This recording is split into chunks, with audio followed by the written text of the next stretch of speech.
Hello everyone. सो अब हम start करेंगे हमारा next topic that is stress distribution. Stress distribution. तो अभी तक हमने प्रीवियस चैप्टर्स में क्या पढ़ा। सपोज आपका सॉइल है, है ना। ये आपका सरफेस हो गया। तो किसी भी पॉइंट पे हमें स्ट्रेस निकालना है, चाहे टोटल स्ट्रेस हो या पोर वाटर प्रेशर हो या अफेक्टिव स्ट्रेस हो। वो किसके कारण हो रहा है? ड्यू टू सॉइल के कारण हो रहा है ना। सॉइल मतलब self weight of soil consider कर रहा है। सपोज मैं बोलूँ इसके ऊपर एक कुछ पॉइंट लोड लगाऊं, उसके कारण जो स्ट्रेस आएगा ना, उसको हम इस चैप्टर में पढ़ेंगे। उसको हम पढ़ेंगे स्ट्रेस डिस्ट्रीब्यूशन में। ठीक है। अब स्ट्रेस डिस्ट्रीब्यूशन के लिए हम दो मेथड्स बेसिकली यूज करते हैं। पहला है आपका बॉसिनस्क और दूसरा आपका है, यहाँ पर डबल एस आ जाएगा, दूसरा है आपका वेस्टरगार्ड्स। ठीक है। तो दो मेथड है। ये नॉर्मली इतना एग्जाम में नहीं पूछा जाता। ये बेसिकली क्वेश्चंस इसी से आते हैं, तो इसको हम ज़्यादा इंपॉर्टेंस देंगे। ठीक है। तो बॉसिनस ने क्या किया, कुछ एजम्पशंस लिए। अब उसके एजम्पशंस क्या है कि soil is assume to be homogeneous. एक तो होमोजीनस होना चाहिए, एक आइसोट्रॉपिक होना चाहिए, है ना। होमोजीनस आइसोट्रॉपिक आपको पता है। फिर सेमी इनफाइनाइट होना चाहिए। ये तीन इंपॉर्टेंट है, homogeneous, isotropic, semi infinite. Elastic medium, weightless और लोड इज पॉइंट लोड तो आपको पता है। ठीक है, एक एक करके हम फिर से देख लेते हैं थोड़ा ब्रीफ में। सपोज ये सॉइल है, होमोजीनस क्या देखे थे, किसी एक डायरेक्शन में प्रॉपर्टी सेम होगा, किसी एक डायरेक्शन में प्रॉपर्टी सेम होगा। वर्टिकल डायरेक्शन में अगर के वाई है तो यहाँ पर भी आपका के वाई हो जाएगा। ये आपका होमोजीनस है। आइसोट्रॉपिक क्या हुआ, ये सॉइल है ना, किसी भी पॉइंट में आपका प्रॉपर्टी क्या होगा, ये आपका सेम रहा। एक ही पॉइंट का कंसिडर कर रहे हैं तो उस पॉइंट में हर डायरेक्शन में प्रॉपर्टी सेम है। दूसरा डायरेक्शन में हो सकता है, सॉरी दूसरे पॉइंट में हो सकता है कि प्रॉपर्टी यहाँ k1 हो, यहाँ k2 हो, यहाँ पर भी k1, यहाँ पर भी k1 हो। तो ये हो गया होमोजीनस, ये आपका आइसोट्रॉपिक। अब होमोजीनस और आइसोट्रॉपिक दोनों क्या हुआ, सपोज ये पॉइंट लिए तो ये k हुआ, ये k हुआ, ये आपका k हुआ, तो ये तो हम आइसोट्रॉपिक हुआ। होमोजीनस का देखते हैं हम। तो यहाँ पर क्या है, ये हॉरिजॉन्टल डायरेक्शन है, तो यहाँ के, तो यहाँ पर भी क्या हो जाएगा के, यहाँ पर के, यहाँ पर भी क्या हो गया के। तो ये होमोजीनस और पास और आपका आइसोट्रॉपिक हो गया। सॉइल में किसी भी पॉइंट में ले लो या किसी भी डायरेक्शन में देख लो, सभी जगह एक ही प्रॉपर्टी होगा। ये हो गया होमोजीनस एंड आइसोट्रॉपिक। अब सेमी इनफाइनाइट क्या होता है, सॉइल को क्या एज्यूम किए हैं कि सभी जगह एक्सटेंड करे, लोअर हाफ में सभी जगह एक्सटेंड करे, अपर हाफ में तो एक्सटेंड नहीं कर पाएगा। ठीक है, सॉइल है ना, ग्राउंड सरफेस के नीचे एक्सटेंड करेगा। तो सेमी, लोअर हाफ में ही सेमी, और इनफाइनाइटली एक्सटेंड करे तो ये सेमी इनफाइनाइट हो गया। ठीक है। और वेटलेस एज्यूम किए, ऑब्वियसली अगर वेट कंसिडर करते तो सॉइल के कारण भी स्ट्रेस हमें निकालना पड़ता, लेकिन हमें किसके कारण स्ट्रेस निकाल रहे हैं, अभी सिर्फ हम पॉइंट लोड के कारण स्ट्रेस निकाल रहे हैं। Load is assume to be point load. तो ये आपका सेल्फ वेटलेस हो गया और लोड इज पॉइंट लोड हो गया। ठीक है, तो ये हो गया। अब इसको कैसे इसमें क्या किया है, सपोज हम सॉइल को कोऑर्डिनेट सिस्टम में डिवाइड कर देते हैं। तो ये हो गया आपका एक्स कोऑर्डिनेट, ये हो गया आपका वाई कोऑर्डिनेट। ठीक है, ये आपका लोड लगा, तो ये आपके वर्टिकल प्लेन में लग रहा है ना। ये आपका पॉइंट लोड लगा क्यू, ये आपका वर्टिकल प्लेन में लग रहा है। किसी पॉइंट पे यहाँ पर आपको स्ट्रेस निकालना है, तो सबसे पहले क्या करना, उस पॉइंट को एक्स वाई प्लेन में प्रोजेक्ट कर देना। एक्स वाई प्लेन में आप प्रोजेक्ट कर दोगे। ठीक है, एक्स वाई प्लेन में प्रोजेक्ट किया। अब उसका एक्स वाई कोऑर्डिनेट निकाल लेते हैं। एक्स वाई कोऑर्डिनेट क्या होगा, आपका एक्स कोऑर्डिनेट से परपेंडिकुलर बनाएंगे तो वो क्या हो जाएगा, ये y हो गया। अब y कोऑर्डिनेट से परपेंडिकुलर बनाएंगे, ये क्या हो जाएगा, ये आपका x हो जाएगा। तो एक्स वाई और ये आपका z, एक्स वाई जेड हो गया, है ना। तो ये तो डेप्थ हो गया, ये आपका यहाँ पर प्रोजेक्ट किए तो ये वर्टिकल डिस्टेंस आपका z हो जाएगा। तो z ठीक है, एक्स वाई, तो R square is equal to हो जाएगा X square plus Y square, या लिख सकते हैं R is equal to root of X square plus Y square. मतलब आर क्या हो जाएगा, ये यहाँ से जिस पॉइंट पर लोड लग रहा है ना, वहाँ से पॉइंट का प्रोजेक्शन ग्राउंड पे, उसको आर हो जाएगा। रेडियल डिस्टेंस, इस पॉइंट का रेडियल डिस्टेंस इस लाइन से, तो ये भी आर हो गया, ये भी आर हो गया, है ना। तो ये आर हो गया। तो फॉर्मूला क्या दिया बॉसिनस ने, क्यू जेड स्ट्रेस या प्रेशर इज इक्वल टू क्या होता है, फोर्स अपॉन एरिया। फोर्स क्या है यहाँ पर, क्यू, है ना। क्यू डिस्चार्ज मत समझ लेना, यहाँ क्यू किलो न्यूटन में है, तो क्यू बाय एरिया, एरिया या लेंथ स्क्वायर। तो लेंथ स्क्वायर के क्या लिखेंगे हम, आपको वर्टिकल डिस्टेंस पता है ना, क्यू बाई जेड स्क्वायर लिख देना। ठीक है, इन टू, अब यहाँ पर टू है तो आप यहाँ पर 2 पाई लिख देना, 2 पाई। अब ये न्यूमरेटर में है, डिनोमिनेटर में भी आएगा ना, तो सपोज ये 2 है, उससे एक ऐड कर दे तो 3/2, आप 3/2 पाई आ गया। अब क्या करोगे, ब्रैकेट, है ना, 1 बाय, अब बोला आर, आर अभी तक इक्वेशन में नहीं आया, आर और जेड को लाना है ना, जेड तो आ चुका है, यहाँ पर आर को लाना है।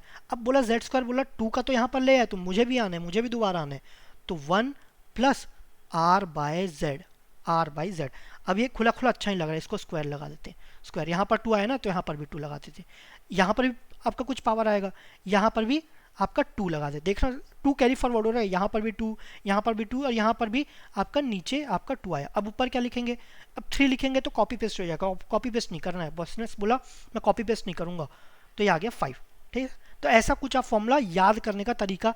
अब इसको दूसरे को एक्सप्लेन करोगे, ऐसे एक्सप्लेन मत करना है, दूसरे को फॉर्मूला बोलोगे ऐसा मत बोल देना, सामने वाला फिर आपको हंसी उड़ा देगा।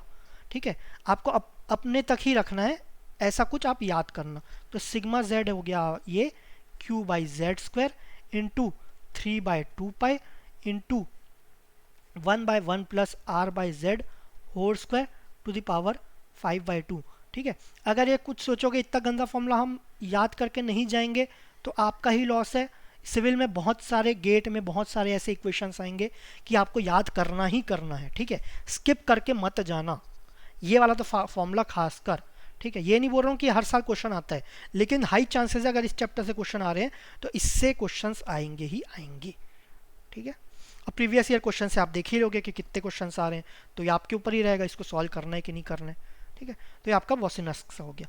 अब ये इसको देखते हैं। अब अजम्पशंस आपका ये homogeneous isotropic semi infinite elastic पूर्णियम weightless load is point load. इसको एक्स, ये आपका एक्स कोऑर्डिनेट हो गया, ये आपका वाई कोऑर्डिनेट हो गया। तो पॉइंट अगर यहाँ पर निकालना था तो उसको हॉरिजॉन्टल प्लेन में या सरफेस पे उसको प्रोजेक्ट किए, तो एक्स कोऑर्डिनेट निकाल लिए, वाई कोऑर्डिनेट निकाल लिए, एक्स वाई। अब वो रेडियल डिस्टेंस निकाले, वो तो simple root of X square plus Y square, और जेड निकाल लिए। ठीक है, तो formula Q by Z square, 2 यहाँ है तो 2 पाई लिख दिया, ऊपर आपका 3 आ गया, तो 1/1 प्लस आर, आर तो यूज़ नहीं किए ना, तो आर यहाँ से जेड बच गया था, आर बाई जेड, यहाँ पर 2 तो 2 स्क्वायर, फिर होल ब्रैकेट क्लोज, यहाँ पर 2 लाए, यहाँ पर भी 2 लाए नीचे, ऊपर आपका 3 यहाँ पर था तो यहाँ पर 3 + 2 आपका 5 कर दिए। ठीक है, तो ये हो गया आपका क्यू जेड। अब क्यू जेड आ गया, क्यू जेड क्या, वर्टिकल स्ट्रेस। अब एक शेयर स्ट्रेस करके भी रहता था ना, तो सपोज हम बोले रेडियल शेयर स्ट्रेस, अच्छा ये भी देख लेते हैं।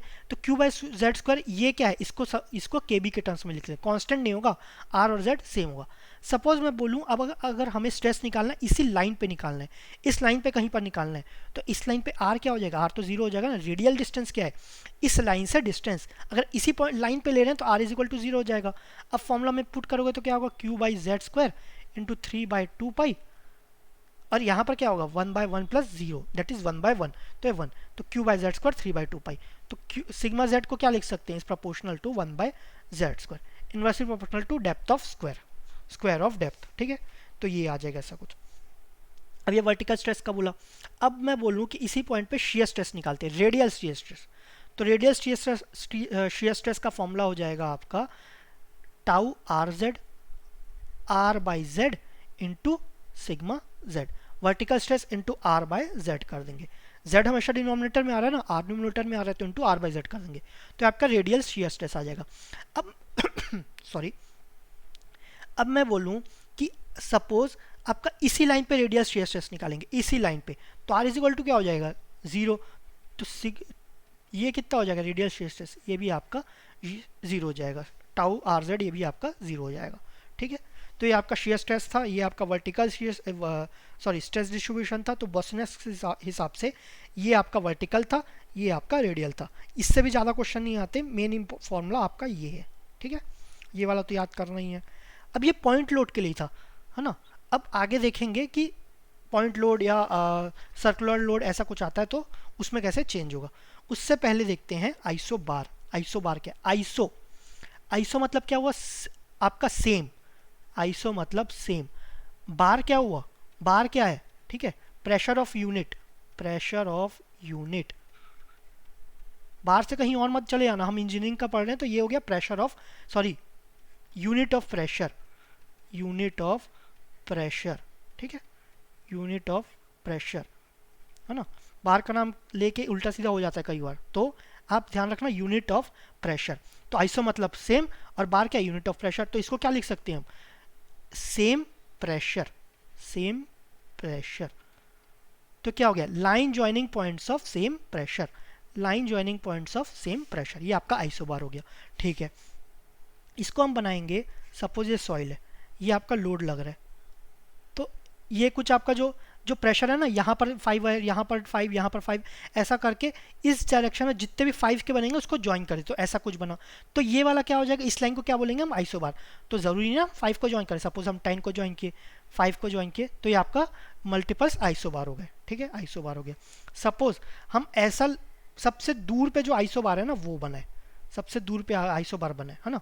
तो इसका प्रॉपर्टी क्या होगा, सॉरी आइसोबार का प्रॉपर्टी क्या होता है, यहाँ पर हम देखते हैं। तो आइसोबार, तो प्रेशर बल्ब दिया है, प्रेशर बल्ब को ही आइसोबार बोलते हैं, ये स्पेशल केस रहता है। तो प्रेशर बल्ब क्या होता है, zone with in a soil मस बाउंडेड बाय आइसोबार। अब जो आइसोबार बना है, जो सबसे दूर वाला पॉइंट रहेगा ना, सबसे दूर वाला आइसोबार रहेगा, उसी को हम प्रेशर बल्ब बोलते हैं। ठीक है, तो ये क्या हो जाएगा, zone with in a soil मस बाउंडेड बाय आइसोबार। इसके अंदर जो भी आपका सॉइल है, जो भी आपका सॉइल है, जितना भी आपका प्रेशर लग रहा है वो आपका प्रेशर बल्ब हो जाएगा। Zone of soil in which there is significant stress, अंदर सिग्निफिकेंट स्ट्रेस होगा, सबसे दूर वाला है तो अंदर ही तो स्ट्रेस लगेगी ना, बाहर क्या हो जाएगा, इनसिग्निफिकेंट होगा, इतना ज़्यादा नहीं होगा वो, उसको तो हम नेग्लिजिबल भी एज्यूम कर सकते हैं। तो जो बाहर है वो बहुत छोटा होगा, बहुत छोटा होगा, तो लेस देन होगा, तो उसको हम नेग्लिजिबल भी एज्यूम कर सकते हैं। ठीक है, तो ये आपका आइसोबार हो गया। अब इन केस ऑफ फुटिंग, अब सपोज एक फुटिंग बना है ना, इसका प्रेशर बल्ब ये आपका बी है, तो ये जो है ना, अब ये बना है इसका प्रेशर बल्ब। तो जनरली ये आपका जो डेप्थ रहता है प्रेशर बल्ब का, ये रहता है 1.5 to 2.0 आपका बी, विड्थ ऑफ फुटिंग। ठीक है, चाहे ये ऊपर हो चाहे ये ग्राउंड के नीचे हो। तो ये आपका जो हाइट है ये आपका फुटिंग से लेंगे, तो ये आपका हो जाएगा 1.5 to 2.0 बी। ठीक है, तो ये आपका प्रेशर बल्ब का डेप्थ हो गया। तो वही यही यहाँ पर बताया गया है कि 1.5 to 2b, 1.5 to 2b start कहाँ से होता है, आपका फुटिंग से। In case of footing the depth of pressure bulb is taken as 1.5b to 2b। ठीक है, अब सपोज हम बोले लोड लगा, अब हॉरिजॉन्ट कोई एक सेक्शन ले लिए, हॉरिजॉन्टल प्रोफाइल ले लिए, तो उसमें स्ट्रेस कैसे होगा, आपका जो स्ट्रेस डिस्ट्रीब्यूशन होगा ना, ये कुछ ऐसा होगा, है ना। ये आपका पास वाला है या उसी वर्टिकल डेप्थ है, तो जो वर्टिकल डेप्थ है ना वहाँ पर सबसे ज़्यादा मैक्सिमम होगा। फिर जैसे दूर जाते गए ना, उससे दूर जाते गए, आर इंक्रीज करते गए, आर इंक्रीज होता रहा ना, रेडियल आपका डेप्थ कांस्टेंट है, डेप्थ आपका कांस्टेंट है, आर इंक्रीज होते जा रहा है ना, यहाँ से दूर होते जा रहा है ना, यहाँ से दूर होते जा रहा है तो इंक्रीज हो जाते जा रहा है। यहाँ पर आर क्या है, यहाँ पर आर इज इक्वल टू 0 है, तो यहाँ पर कम होते जाएगा। ठीक है, ये हो जाएगा आपका सिग्मा जेड मैक्स। अभी हॉरिजॉन्टल सेक्शन हो गया, सपोज मैं वर्टिकल सेक्शन बनाऊँ, वर्टिकल सेक्शन तो सबसे ज़्यादा कहाँ होगा, इसमें कहाँ था, और ये आपका सेंटर लाइन के पास था, इसमें कहाँ होगा, जहाँ स्टार्टिंग पॉइंट है ना उससे सबसे पास होगा, तो ये आपका ऐसा कुछ बनेगा। ठीक है, तो ये आपका ऐसा कुछ बनेगा। तो लोड के पास आते जाओगे ना, यहाँ पर क्या है, आर आपका कांस्टेंट है, मतलब इस लाइन से डिस्टेंस सेम है, लेकिन जेड इंक्रीज होते जा रहा है, जेड आपका इंक्रीज होते जा रहा है। ठीक है, जेड इंक्रीज हो जा रहा है क्योंकि हम इसी लाइन पे देख रहे हैं। आर क्या बोल सकते हैं, यहाँ पर 0 लिए क्योंकि इसी पॉइंट पे ही देख रहे हैं। जितना पास है लोड के उतना आपको स्ट्रेस ज़्यादा मिलेगा। इसको सपोज जितना भी एग्जाम पास आते जाता है तो स्ट्रेस ज़्यादा होता है ना, सपोज इसको एग्जाम समझ लो, जितना ज़्यादा टाइम है, जितना दूर हो स्ट्रेस कम रहेगा, जैसे जैसे एग्जाम के पास आते जाओगे आपको स्ट्रेस ज़्यादा फील होगा। ठीक है, तो वहीं पर ये हॉरिजॉन्टल प्रोफाइल है तो सेंटर में मैक्सिमम रह गया, है ना, दूर जाओगे तो कम होते जाएगा। तो सिग्मा जेड वेरिएशन और हॉरिजॉन्टल प्लेन, ये हॉरिजॉन्टल प्लेन था। अब vertical plane passing through load, जो लोड से पास हो रहा है वर्टिकल भी है, तो ये आपका इंक्रीज होते जाएगा जैसे जैसे लोड के पास आओगे, जैसे जैसे एग्जाम नज़दीक आते जाएगा वैसे वैसे आपको स्ट्रेस ज़्यादा लगेगा। ठीक है, ये स्ट्रेस यहाँ पर जेड मैक्स था, अब यहाँ पर इस पॉइंट पर आपका सिग्मा जेड मैक्स रहेगा। ठीक है, नेक्स्ट देखते हैं हम। अब अभी तक हम पढ़े कि आपका वर्टिकल पॉइंट लोड में, ये आपका एक सेकेंड, हाँ, ये आपका पॉइंट लोड में क्या स्ट्रेस होगा, उसके लिए तो वेस्टरगार्ड ने बॉसिंगस और वेस्टरगार्ड दोनों में फॉर्मूला दिया है। अभी तक हम क्या पढ़े, बॉसिंगस से पढ़े हैं, उसका फॉर्मूला था क्या, Q is equal to sigma is equal to Q by Z square 3/2 pi then 1 plus R by Z whole square to the power 5/2। ठीक है, ये आपका फॉर्मूला था। अब हम बोले कि हम पॉइंट लोड नहीं लेंगे, हम कुछ एक स्ट्रेस ले लेते हैं, हम खुद ही एक स्ट्रेस लगा रहे हैं, है ना। सपोज कंटिन्यूस आपका ये आपका सपोज ये आपका सर्कुलर लोड है, सर्कुलर लोड हो गया, उसका रेडियस क्या हुआ आर हुआ, है ना। उसका ये प्लेन है, मतलब ऊपर से देख रहे हैं तो ऐसा हुआ।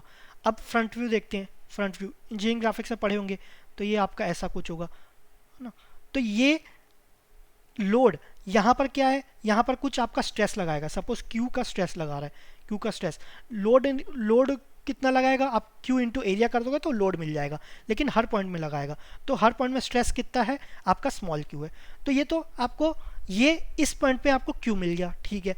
लेकिन हम बोल रहे हैं कि अगर इसके सेंटर से ये सर्कुलर लोडेड एरिया ये सिर्फ सेंटर इसका एक्सिस से पास होगा तभी है ना, सेंटर से पास होगा तभी है, तो इसको हम एक्सिस बनाए, है ना, और ऐसे ज्वाइन कर दिए। ज्वाइन क्यों किए, ये लोड यहाँ पर लगाएगा कि सपोज इसको ज्वाइन किए तो थीटा एंगल हो रहा है ना, और ये आपका कितने डिस्टेंस पे, ये आपका z डिस्टेंस में है, जो वर्टिकल डिस्टेंस है z। तो आपका यहाँ पर पॉइंट स्ट्रेस कितना होगा, इस पॉइंट पे स्ट्रेस कितना होगा, वैसे ही आप इंक्रीज करते जाएंगे तो स्ट्रेस क्या होगा, कम होते जाएगा। तो इसका फॉर्मूला हो जाएगा sigma z is equal to, हम वहाँ लेते Q by Z square, Q by Z square already यहाँ पर क्यू बाई जेड स्क्वायर का यूनिट क्या होता है आपका kilo newton per metre square या फिर किलो पास्कल, है ना, ये रहता है। ऐसा यूनिट में लेके चल रहे हैं, तो ये तो already kilo newton per metre square है ना, ये आपका किलो पास्कल का डायरेक्टली गिवन है, तो इसको कुछ चेंज नहीं करेंगे।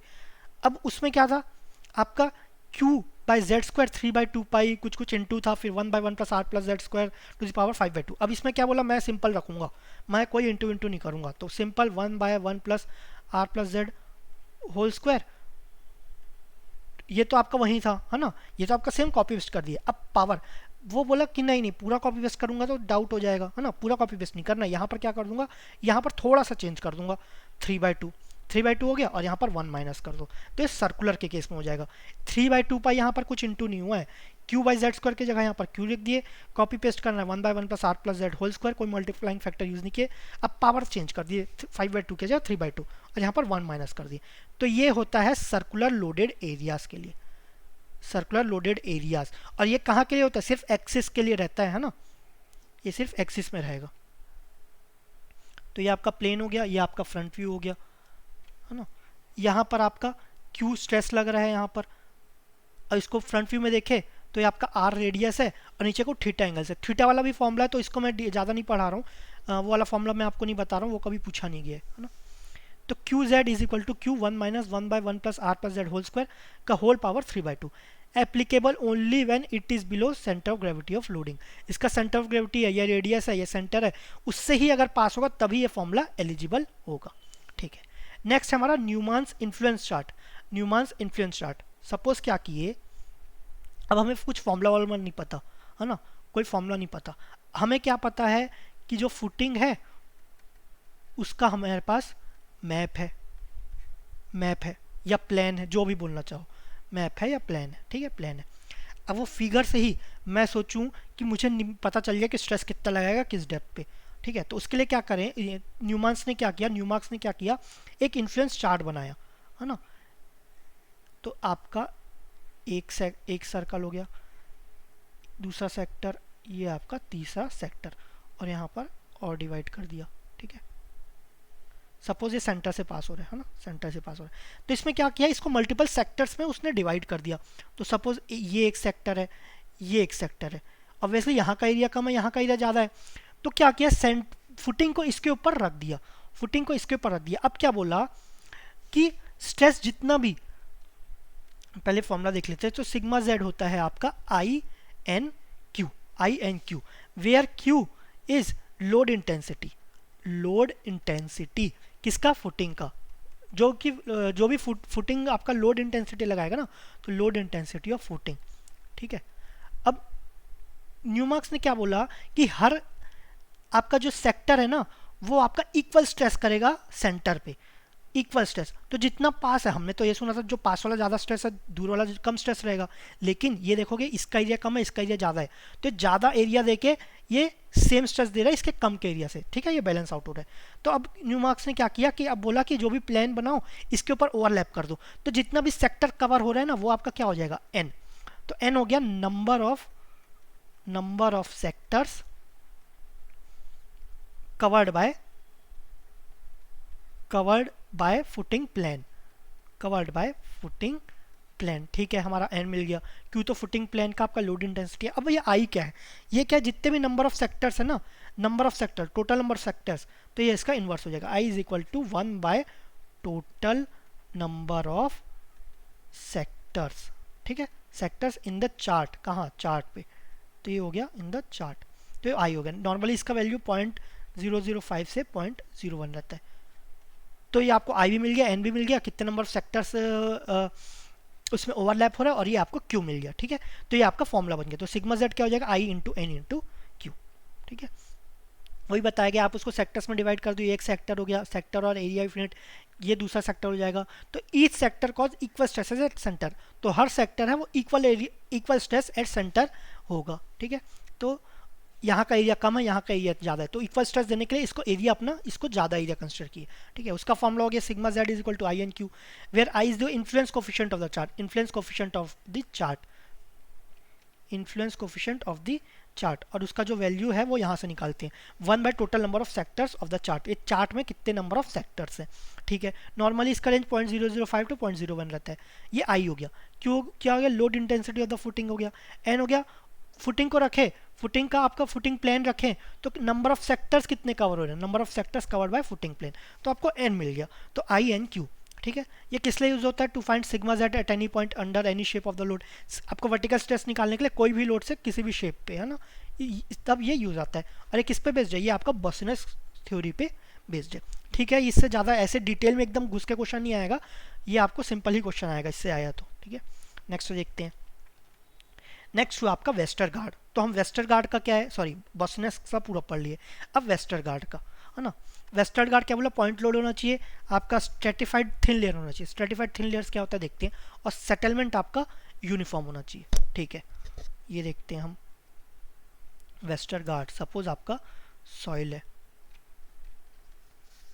अब वेस्टरगार्ड ने क्या बोला कि अगेन पॉइंट लोड होना चाहिए, तो इस बॉसिनेस से भी यही था, क्या डिफरेंस है। तो ये क्या बोला, ये नहीं बोल रहा कि होमोजीनस हो, आइसोट्रोपिक हो, ये कुछ नहीं बोल रहा है, ये बोल रहा है स्ट्रेटिफाइड होना चाहिए, मतलब लेयर में होना चाहिए। तो सपोज ये पहला लेयर यहाँ है, तो दूसरा लेयर यहाँ होगा, है ना, तीसरा लेयर यहाँ होगा, तो लेयर्स में होना चाहिए, thin layers, stratified thin layers. ठीक है, पहला एजम्पशन ये। दूसरा एजम्पशन जो सेटलमेंट होगा ना वो यूनिफॉर्म होगा, मतलब अगर ये सेटल होता है एक्स अमाउंट से, तो ये भी सेटल होना चाहिए एक्स अमाउंट से। तो सेटलमेंट हुआ ना, सपोज थिन लेयर्स है, वो आपके यहाँ क्लोजली स्पेस में आ गए, है ना, तो आपका इनिशियल यहाँ था, तो अगर ये सेटलमेंट एक्स हुआ तो ये भी सेटलमेंट आपका एक्स होगा। ये कब पॉसिबल है आपका सेटलमेंट यूनिफॉर्म, ये तभी पॉसिबल है जब ये इनफाइनाइटली रिजिड हो, इनफाइनाइटली रिजिड हो, तभी ये आपका पॉसिबल है। ठीक है, तो इसके ये अजम्पशंस हो गए। तो ये क्या बोला, जो स्ट्रेस है उसका फॉर्मूला क्या हो जाएगा, क्यू बाई जेड स्क्वायर। ये तो वेस्टरगार्ड भी, सॉरी ये तो बॉसिनेस भी लेता था। अब वो क्या बोला, मैं सिंपल बनाऊंगा, तो 3/2 पाई रहता ना, 3/2 कोई मल्टीप्लाइंग फैक्टर नहीं, सिर्फ मैं पाई इंक्लूड करूंगा। ठीक है, बाकी कॉपी करूंगा 1/1 प्लस आर प्लस जेड आपका whole square to the power. अब बोला ये कॉपी करूंगा तो सेम हो जाएगा, है ना, यहाँ पर 2 तो रखूंगा क्योंकि 2 यहाँ 2 कॉपी हो रहा है। ठीक है, तो यहाँ पर मैं जो सर्कुलर वाला था ना उसके जितना कर देता हूँ, तो आधा सर्कुलर से कॉपी कर दूंगा, आधा बॉसिनेस से कॉपी कर दूंगा, तो यहाँ पर हो गया, और एक 2 आपका यहाँ पर लगा दूंगा, तो मेरा थोड़ा अपना इनपुट भी हो जाएगा। ठीक है, तो ये आपका हो गया वेस्टरगार्ड्स, ये आपका वेस्टरगार्ड्स का हो गया। ठीक है, क्यू बाई जेड स्क्वायर 1/पाई ब्रैकेट में 1/1 plus 2 into R by Z whole square, R by Z का स्क्वायर टू द पावर 3/2, ये आपका वेस्टरगार्ड्स। ये आपका फॉर्मूला, ये ध्यान रखना कि आपका कितना किससे इन्वर्सली प्रोपोर्शनल रहता है, ये सब याद रखना थोड़ा, अगर याद नहीं हो रहा है तो कोशिश करना कि याद हो जाए। ठीक है, अब आपका ये वेस्टरगार्ड्स का हो गया। अब क्या रहता है, हमने सपोज आपको कंपेयर करना है stress due to vertical stress due to बॉसिनेस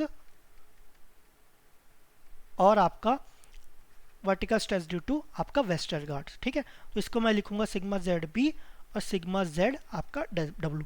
बार बार पूरा नाम लिखने में लंबा जा रहा है ना, और गेट में क्या है, जितना आलस करो, जितना जल्दी सॉल्व करो, उतना ज़्यादा अच्छा रहता है। तो अब क्या बोला, 3 कंडीशन है इसमें, आर बाई जेड के वैल्यू में 3 कंडीशन है। अब ये 2 वैल्यू है, दोनों वैल्यू में ये भी हो सकता है कभी ये ज़्यादा हो, कभी ये ज़्यादा हो, कभी बराबर हो, तो किस पे डिपेंड करता है, आर बाई जेड पे। Suppose R by Z less than 1.5 है, लेस देन 1.5, तो कम डेप्थ में बॉसिनेस वाला ज़्यादा वैल्यू देगा, सॉरी ये आपका उल्टा साइन लग गया, ये आपका बॉसिनेस वाला ज़्यादा वैल्यू देगा। तो vertical stress due to Boussinesq is greater than vertical stress due to Westergaard's. अब इक्वल टू 1.5 है ना, इक्वल टू, तो ये भी आपका इक्वल टू हो जाएगा, और ग्रेटर देन 1.5 में ये भी आपका ग्रेटर हो जाएगा। ठीक है, तो ये कुछ कंडीशंस है बॉसिनेस और आपका वेस्टरगार्ड में। ठीक है, तो अगेन अजम्पशंस पॉइंट लो, stratified settlement is uniform. Settlement uniform किस में होता है? इन्फाइनेटली रिजिड में होता है। Sigma Z Q by Z square same, 1/पाई 3/2 हटा दिए, 3/2 यहाँ हटा के यहाँ पर शिफ्ट कर दिए, 1/1 plus R by Z square into 2 ये कर दिया। ठीक है, अब इसके कंडीशंस लेस देन 1.5 तो बॉसिनेस ज़्यादा हो जाएगा, इक्वल टू 1.5 तो इक्वल टू हो जाएगा, ग्रेटर देन 1.5 तो आपका वेस्टरगार्ड ग्रेटर हो जाएगा। ठीक है, ये ध्यान रखना, ये आपका 1.5 से ग्रेटर है तो वेस्टरगार्ड्स आपका ग्रेटर हो जाएगा। पिछले में मैंने साइन उल्टा लिया था क्या? आप लोग चेक कर लेना, क्योंकि वो चले जाता है, एक बार मैं ब्लैंक पेज से हटाऊँ तो चले जाता है, आप लोग चेक कर लेना। आपके जो वैलिड है यहाँ पर लेस देन है, लेस देन 1.5 तो बॉसिनेस का ग्रेटर हो जाएगा, इक्वल टू 1.5 तो इक्वल हो जाएगा, ग्रेटर देन 1.5 है तो बॉसिनेस वाला लेस हो जाएगा और वेस्टरगार्ड्स वाला ग्रेटर हो जाएगा। ठीक है, तो ऐसा कुछ कंडीशन है। अब नेक्स्ट देखते हैं Newmark's method to find sigma Z at corner of rectangular loaded area. अब न्यूमार्क्स मेथड क्या बोलता है? न्यूमार्क्स मेथड बोला कि सपोज आप ये रेक्टेंगुलर आपका एरिया है, इसका विड्थ है एल है, तो आपको ये सेंटर सॉरी ये आपको एज पे, किसी एज पे स्ट्रेस निकालना है, किसी डेप्थ पे, है ना, किसी डेप्थ पे स्ट्रेस निकालना है, तो उसका फॉर्मूला हो जाएगा sigma Z is equal to I into Q, I into Q. अब ये यहाँ पर आई वो सेक्टर वाला आई नहीं है ना, वो ध्यान रखना। क्यू तो आपको पता है, क्यू क्या हो जाएगा? ये आपका स्ट्रेस हो जाएगा। ठीक है, अब आई क्या है? आई डिपेंड करेगा function of M and N. अभी एम एन क्या है? तो एम हो जाएगा आपका L by Z, length by Z. Depth आपका नीचे है ना, लेंथ ऑफ ब्रेड क्या है? ऊपर है, तो लेंथ बाई जेड, जेड आपका नीचे आएगा, और N is equal to B by Z. तो ऐसे आपको एम एन एन की वैल्यू मिल जाएगी, और ये function of M N N है। तो आई का हमेशा दिया रहेगा कि चार्ट दिया रहेगा, अगर ये आपका एम है ये आपका एन है तो आपको आई वैल्यू मिल जाएगा, तो यहाँ से आपका सिग्मा जेड मिल जाएगा। ठीक है, ये आपका कहाँ मिला? ये आपका कॉर्नर में मिला। तो बोले नहीं नहीं, मुझे कॉर्नर से क्या मतलब, मुझे तो सेंटर से मतलब है। तो इसमें क्या करेंगे, इसको क्या कर देंगे, सपोज ये आपका रेक्टेंगल है ना। अब बोले नहीं मुझे तो यहाँ पर चाहिए, इस पॉइंट पे चाहिए, सेंटर ये बीच में कहीं मतलब है, कोंटे कांटे मतलब नहीं है मुझे कॉर्नर में। तो इसको क्या करेंगे, इसको रेक्टेंगुलर में डिवाइड कर देंगे, चार रेक्टेंगल्स में डिवाइड कर दिए। अब ये पॉइंट कहाँ लाई कर रहा है? चारों के आपके कॉर्नर में लाई कर रहा है ना। तो सपोज इसके कारण सिग्मा 1 है, इस रेक्टेंगल के कारण इस पॉइंट में सिग्मा 2 है, इस रेक्टेंगल के कारण इस पॉइंट में सिग्मा 3 है। तो ये आपको हर रेक्टेंगुलर के कारण आपका इस पॉइंट में स्ट्रेस निकल गया, वर्टिकल स्ट्रेस, जो भी डेप्थ गिवन है। तो टोटल स्ट्रेस क्या हो जाएगा? Due to larger rectangle at some depth Z, ये हो जाएगा sigma 1 plus sigma 2 plus sigma 3 plus sigma 4। ठीक है, ये आपका ये 4 है, तो ये आपका सिग्मा 4। तो ऐसे करके डिवाइड करके आपने ये वैल्यू निकाल दिया। ठीक है, तो ये हो गया। तो सेम न्यूमार्क्स ने किया है, यहाँ पर एक रेक्टेंगल है, कॉर्नर पे कहीं पर निकालना है, तो सिग्मा जेड होता है आई इंटू क्यू। क्यू तो आपको पता है कि ये स्ट्रेस हो गया। आई क्या है? Function of M and N. आपका जेड कहाँ आता है? जेड आपका नीचे आता है, सॉइल के नीचे है ना, और लेंथ और विड्थ कहाँ है? सॉइल के ऊपर है, तो L by Z B by Z. ठीक है, ये एम एन एन, इससे आप आई निकाल लोगे, इससे आप वर्टिकल स्ट्रेस निकाल लोगे।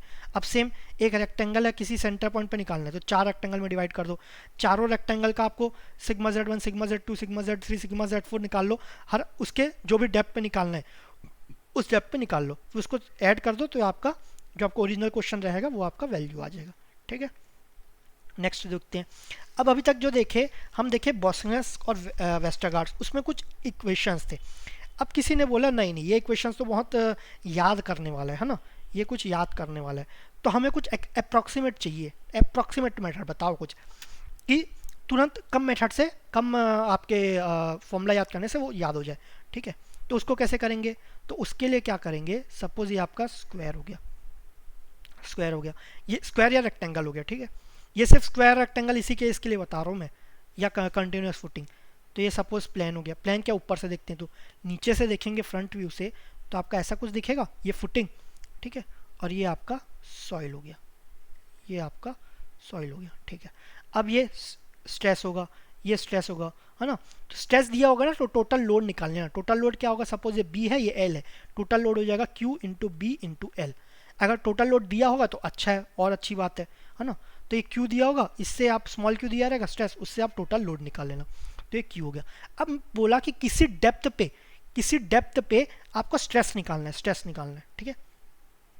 तो इसने क्या किया, एज्यूम कि load dispersion is assumed to be is assumed to be 2 vertical is to 1 horizontal. मतलब क्या बोला, स्ट्रेस लग रहा है ना, जरूरी थोड़ी ना ऐसे नीचे नीचे ही लगेगा, वो थोड़ा ऐसे जाएगा, हाँ ऐसा कुछ गया। तो ये कैसे जाएगा, 2 हॉरिजॉन्टल इज टू 1 वर्टिकल। मतलब अगर 2 वर्टिकल है तो 1 यहाँ पर हॉरिजॉन्टल, ऐसा कुछ डिस्ट्रीब्यूट होगा, ऐसा कुछ डिस्ट्रीब्यूट होगा। सपोज जो टॉर्च है, आप अंधेरे में लाइट मारोगे सीधा सीधा नहीं जाता ना, थोड़ा कोन बन के जाता है, तो ऐसा कोन टाइप का ये स्ट्रेस डिस्ट्रीब्यूट होगा। अब कोन का स्लोप क्या होगा, 2 वर्टिकल 1 हॉरिजॉन्टल, ठीक है। अब बोले कि इस लाइन पे, इस हॉरिजॉन्टल प्लेन पे हमें स्ट्रेस निकालना है, ठीक है, कोई बात नहीं। तो हम क्या करेंगे, पहले इसका डायमेंशन निकालना है हमें, ठीक है। तो इसको हम नीचे प्लॉट कर देते हैं। तो ये भी था, तो ये कितना हो जाएगा, ये भी बी हो जाएगा। ये कितने नीचे गए, हम जेड गए। ये कितना हो जाएगा, हम 2 वर्टिकल जा रहे हैं तो 1 हॉरिजॉन्टल, मतलब जितना भी वर्टिकल जा रहे हैं उसका आधा हॉरिजॉन्टल जा रहे हैं। तो नीचे जेड गए तो आधा कितना हो जाएगा, ये आपका 0.5 जेड। यहाँ पर भी वही हो जाएगा ना, 0.5 जेड, दोनों का स्लोप सेम है तो 0.5 जेड 0.5 जेड। तो इसका लेंथ क्या हो जाएगा, B by B plus Z, B plus Z इसका विड्थ हो गया, सॉरी। ऐसी लेंथ के केस में भी होगा ना, ये तो हम एक व्यू में देखें, साइड व्यू देखेंगे तो यहाँ पर लेंथ है, तो लेंथ का भी हो जाएगा एल प्लस जेड। तो यहाँ पर बी प्लस जेड, यहाँ पर एल प्लस जेड।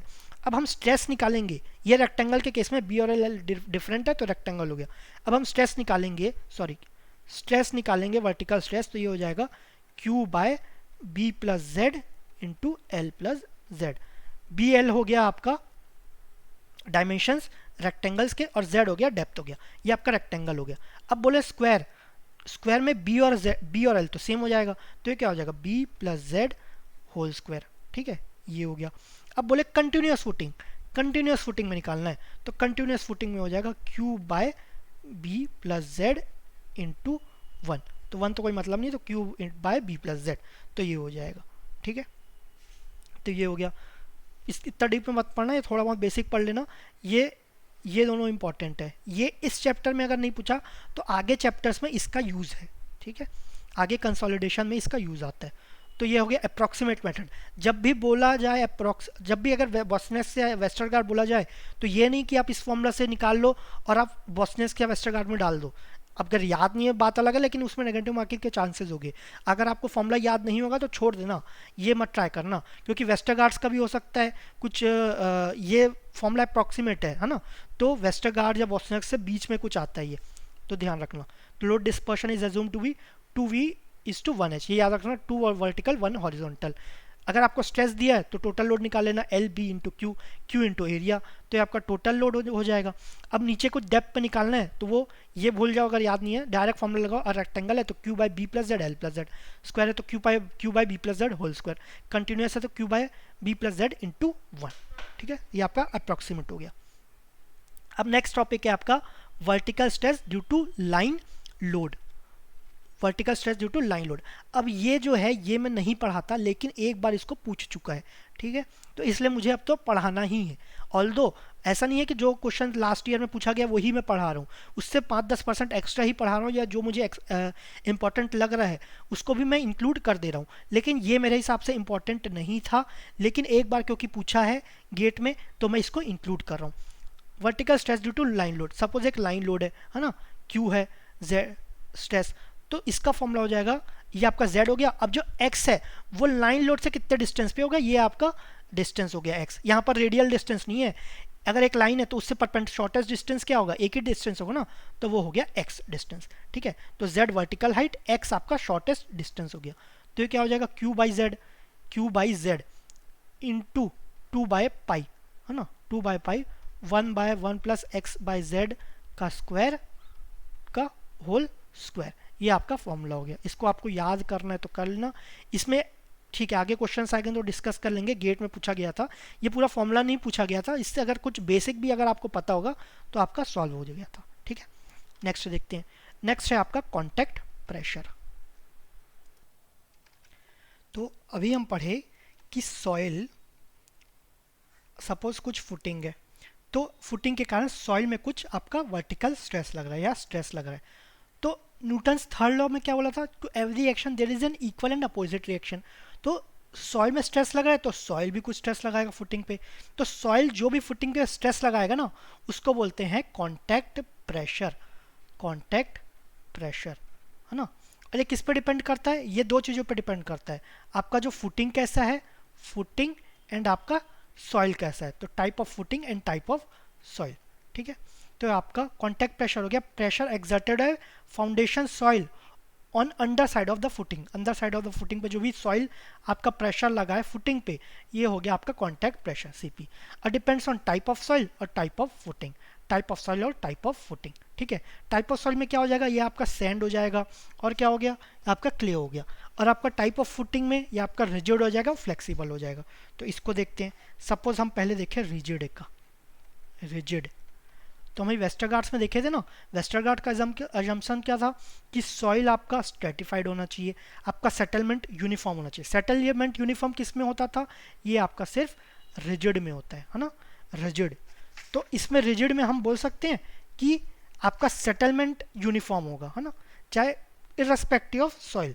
रिजिड में सेटलमेंट आपका यूनिफॉर्म होगा, ठीक है। तो इसमें हम पहले आपका सपोज ये आपका सॉइल है, ये आपका फाउंडेशन है। तो दो टाइप के सॉइल पे देखेंगे ना, तो ये आपका हो गया रिजिड, ये भी आपका रिजिड है, ठीक है। वेस्टरगार्ड्स में क्या पढ़ा, रिजिड में क्या होता है, सेटलमेंट आपका यूनिफॉर्म है, तो सेटलमेंट आप यूनिफॉर्म बना दिए, ठीक है। ये आपका यूनिफॉर्म सेटलमेंट, ठीक है, ये यूनिफॉर्म सेटलमेंट, ठीक है। अब कॉन्टैक्ट प्रेशर की बात करते हैं। कॉन्टैक्ट प्रेशर, ये सपोज आपका क्ले है और ये आपका सैंड है ना, सैंड। तो इसका प्रेशर हो जाएगा, ये एंड पे, सॉरी इसका यहाँ पर, इसको थोड़ा अच्छे से बनाते हैं, इसको थोड़ा अच्छे से बनाते हैं। सपोज ये आपका रिजिड है, ये भी आपका रिजिड हो गया, ये रिजिड, ये भी रिजिड, ये आपका रिजिड का केस चल रहा है। ये आपका सपोज, अब इसमें कॉन्टैक्ट प्रेशर देखते हैं ना, इसको नीचे लाए, इसको भी नीचे लाए, फिर ये आपका फुटिंग हुआ। तो जो क्ले में रहते हैं ना, ये आपके एंड में ज़्यादा प्रेशर लगेगा, ये इन केस ऑफ क्ले। तो एंड पे आपका ज़्यादा प्रेशर है, अब बीच में आपका कम प्रेशर लग रहा है, ये आपका कॉन्टैक्ट प्रेशर हो गया। तो इसमें क्या होगा, इसमें उल्टा हो जाएगा, इस पे एंड पे ज़्यादा लगेगा, एंड पे ज़्यादा लगेगा, सॉरी मिडिल पे ज़्यादा लगेगा, मिडिल पे ज़्यादा लगेगा, ये इसका उल्टा हो गया। ये ध्यान रखना, क्ले में एंड में ज़्यादा लग रहा है, एंड में ज़्यादा लग रहा है। अब ये सैंड, यहाँ वाई है, ये एंड पे ज़्यादा, है ना। तो ऐसा कुछ याद कर सकते हैं, ये सबसे बड़ा लेटर वो एंड में आ रहा है, तो यहाँ पर मैग्नीट्यूड क्या होगा, एंड में सबसे ज़्यादा होगा। तो ये किसके बात कर रहे हैं, रिजिड के सेटलमेंट में, है ना, रिजिड के कॉन्टैक्ट प्रेशर में। रिजिड का सेटलमेंट तो हमें पता है ना कि आपका यूनिफॉर्म होता है ना। अब हम नॉन रिजिड का बात करते हैं, या फिर फ्लेक्सिबल। अब इसमें सेटलमेंट क्या होगा,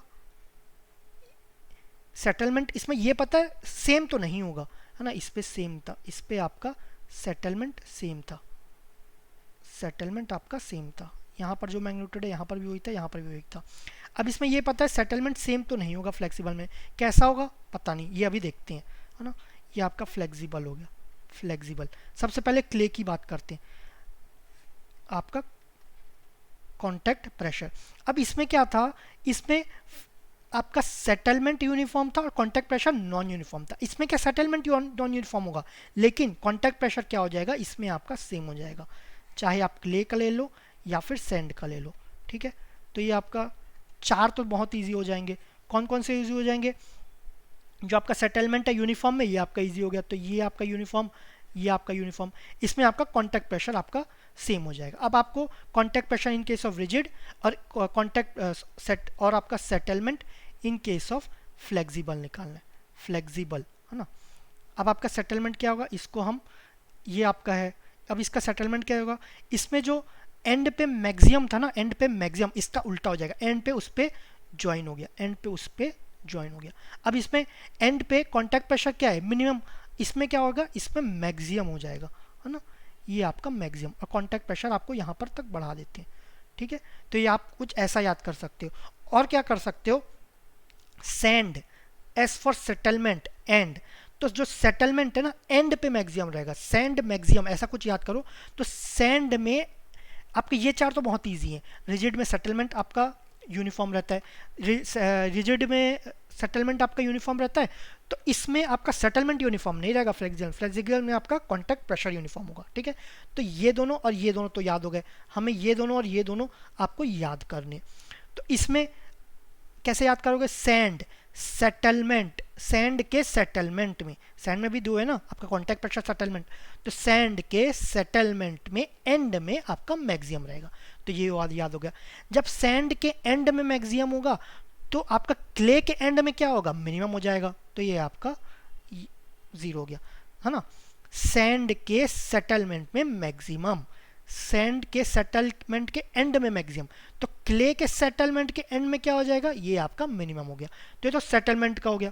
अब हमें पता है जो सेटलमेंट का है वही कॉन्टैक्ट प्रेशर में क्या है, उसका मिनिमम हो जाएगा, ठीक है, उसका उल्टा हो जाएगा। तो यहाँ पर सेटलमेंट में आपका जो क्ले था उसमें यहाँ पर 0 था, तो यहाँ पर क्या होगा, मैक्सिमम हो जाएगा कॉन्टैक्ट प्रेशर। अगेन इसका उल्टा, यहाँ पर सेंड के सेटलमेंट के एंड में आपका मैक्सिमम है, तो आपका सेंड का कॉन्टैक्ट प्रेशर में क्या हो जाएगा, एंड में आपका मिनिमम हो गया, ये आपका ज्वाइन हो गया। तो आप ऐसा याद कर सकते हो, ठीक है। अगर आप ऐसा याद नहीं कर रहे हो तो डायरेक्ट, ये मैंने अपनी तरफ से एक तरीका बताया, ज़रूरी नहीं आप यही तरीका फॉलो करो, आप अपना भी कुछ तरीका इन्वेंट कर सकते हो, जैसा भी। मेन इंपॉर्टेंट है आपको याद रहना चाहिए, ठीक है। तो contact pressure exerted by foundation soil on under side of footing depends on type of soil और टाइप ऑफ फुटिंग, ठीक है। टाइप ऑफ फुटिंग क्या होगा, rigid footing, flexible footing. Rigid में हम वेस्टरगार्ड्स में पढ़े थे, आपका सेटलमेंट क्या होता है, यूनिफॉर्म होता है, तो सेटलमेंट दोनों केस में आपका यूनिफॉर्म हो गया, यूनिफॉर्म, ठीक है। अब ये यूनिफॉर्म हुआ तो आपका कॉन्टैक्ट प्रेशर नॉन यूनिफॉर्म होगा। अब सेटलमेंट यूनिफॉर्म है रिजिड में, तो फ्लेक्सिबल में सेटलमेंट यूनिफॉर्म नहीं होगा, इसमें आपका कॉन्टैक्ट प्रेशर यूनिफॉर्म होगा। रिजिड में सेटलमेंट यूनिफॉर्म है, फ्लेक्सिबल में कॉन्टैक्ट प्रेशर आपका यूनिफॉर्म हो गया, ठीक है। अब सेटलमेंट यूनिफॉर्म है तो ये क्या करेंगे, क्ले के एंड में आपका मैक्सिमम है, क्ले के एंड में क्या आ रहा है, वाई, क्ले के एंड में वाई मतलब हाईएस्ट, जो ए टू जेड तो बहुत एंड में आते हैं ना, मतलब ये मैक्सिमम, एंड से मैक्सिमम ऐसा बोल लो। ये पोजीशन कहाँ है, इसका एंड में पोजीशन है। वैल्यू क्या है, 26 लेटर्स होते हैं, 25 तो ज़्यादा है, तो मैग्नीट्यूड यहाँ पर ज़्यादा हो गया कॉन्टैक्ट प्रेशर में, सी फॉर कॉन्टैक्ट प्रेशर, क्ले के कॉन्टैक्ट प्रेशर में ज़्यादा, क्ले के कॉन्टैक्ट प्रेशर के एंड में ज़्यादा, ठीक है। तो क्ले के कॉन्टैक्ट प्रेशर के एंड में आपका ज़्यादा मैग्नीट्यूड ये हो गया, तो इसका उल्टा कर देंगे, ये आपका उल्टा हो गया। फ्लेक्सिबल में आपको पता है कि कॉन्टैक्ट प्रेशर यूनिफॉर्म है। अब आपको सेटलमेंट निकालना है, सेटलमेंट में आपका सैंड